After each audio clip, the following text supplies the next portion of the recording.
ಕೂತಿದ್ದೆವು.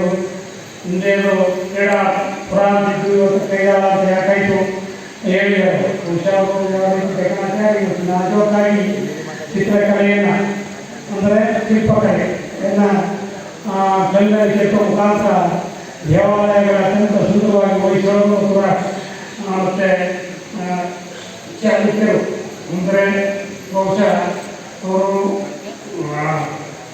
ಹಳೆಯಲ್ಲಿ ಈ ದೇವಾಲಯಗಳನ್ನು ಕೆತ್ತಿದ್ರು ಮತ್ತು ತಾನು ಶಿಲ್ಪಕಲೆಯನ್ನು ನಡೆಸೋದು ತಮ್ಮ ಪತ್ನಿಯರ ಕಾಲದಲ್ಲಿ ಸೇರಿಸಿ ಅವರು ಆಗಾಗಲೇ ಅವರಿಗೆ ಗರ್ಭಿಣಿಯಾಗಿದ್ದು ಕಾಣ್ತದೆ. ಅವರು ಬಿಟ್ಟು ಬರ್ತಾರೆ, ಅವ್ರಿಗೆ ಗಂಡು ಜನ ಆಗ್ತದೆ. ತದನಂತರ ಅವರು ಬೇಗೂರಲ್ಲಿ ತನ್ನ ತಂದೆಯನ್ನು ನೋಡಲೇಬೇಕು ಅಂತೇಳಿ ತನ್ನ ತಾತಿಗಳನ್ನು ಕೇಳಿ ಅವ್ರ ಮಾತಿನಲ್ಲಿ ಅವರ ಒಂದು ಚಿತ್ರವನ್ನು ಬಿಡುವ ಮುಖಾಂತರ ಈಗ ನನ್ನ ತಂದೆ ಇರ್ಬೋದು ಅಂತ ಹೇಳ್ಕೊಂಡು ಸುಸ್ಕೊಂಡು ಬರ್ತಾರೆ.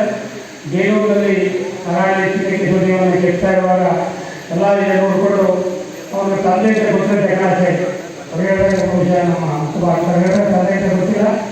ಅವರು ನೋಡಿ ಈ ಶಿಲೆಯಲ್ಲಿ ಈ ಒಂದು ವಿಗ್ರಹದಲ್ಲಿ ದೋಷ ಇದೆ ಅಂತ ಹೇಳ್ತಾರೆ.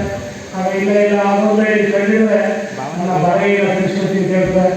ಆ ಒಂದು ಕುಟಿ ತಗೊಂಡಾಗ ಅದು ಕಪ್ಪೆ ಹೊರಗಡೆ ಬರ್ತದೆ. ಆಗ ಅದು ಮಾತನ್ನು ಹತ್ತಿಸ್ಕೊಳ್ತಾನೆ.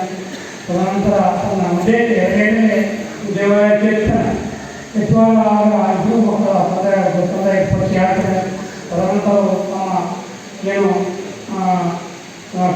ಕೈಲಾಪದಲ್ಲಿ ಕೈಲಾದಾಗ ಕೈ ಬಂತು ಅಂತ ಹೇಳೋದು ಆ ರೀತಿ ಅವರು ಸಂಸತ್ ಬಂದು ಚೆನ್ನಕೇಶ ದೇವಾಲಯವನ್ನು ಮಾಡಪ್ಪ ಅಂತ ಮಾಡಿದಾಗ ಅವ್ರು ಕೈ ಬರ್ತದೆ ಅಂತ ಈ ಅವರ ಶಕ್ತಿಯನ್ನು ಬಿಡಿಸಿ ಹೇಳುತ್ತೆ. ಇವತ್ತು ಅನೇಕ ಹೋದಾಗ ಒಳ್ಳೊಳ್ಳೆ ದೇವಾಲಯಗಳ ಹೊರ ಚಿತ್ರಕಲೆಯನ್ನು ನೋಡಿದಾಗ ಇದು ಜಗಡಾಚಾರ್ಯ ಸಿಕ್ಕಂಥದ್ದು ಅಂತ ಏನು ಅಂತ